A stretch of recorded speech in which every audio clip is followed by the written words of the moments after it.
Mark chapter 5, verses 1 through 20. Then they came to the other side of the lake, to the country of the Gerasenes. And when he had stepped out of the boat, immediately a man out of the tombs with an unclean spirit met him. He lived among the tombs, and no one could restrain him any more, even with a chain.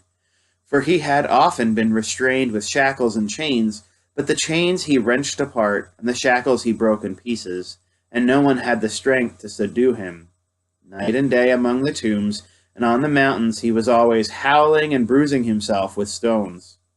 When he saw Jesus from a distance, he ran and bowed down before him, and he shouted at the top of his voice, "What have you to do with me, Jesus, Son of the Most High God? I adjure you by God, do not torment me." For he had said to him, "Come out of the man, you unclean spirit." Then Jesus asked him, "What is your name?" He replied, "My name is Legion, for we are many." He begged him earnestly not to send them out of the country.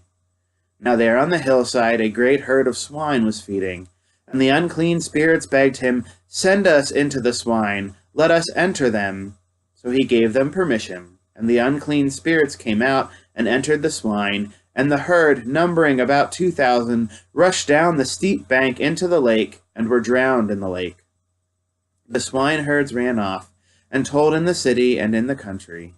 Then the people came to see what it was that had happened.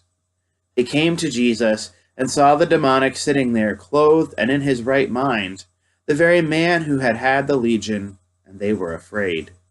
Those who had seen what had happened to the demonic and to the swine reported it. Then they began to beg Jesus to leave their neighborhood.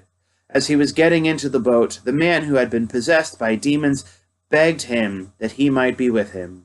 But Jesus refused and said to him, "Go home to your friends and tell them how much the Lord has done for you and what mercy he has shown you." And he went away and began to proclaim in the Decapolis how much Jesus had done for him. And everyone was amazed.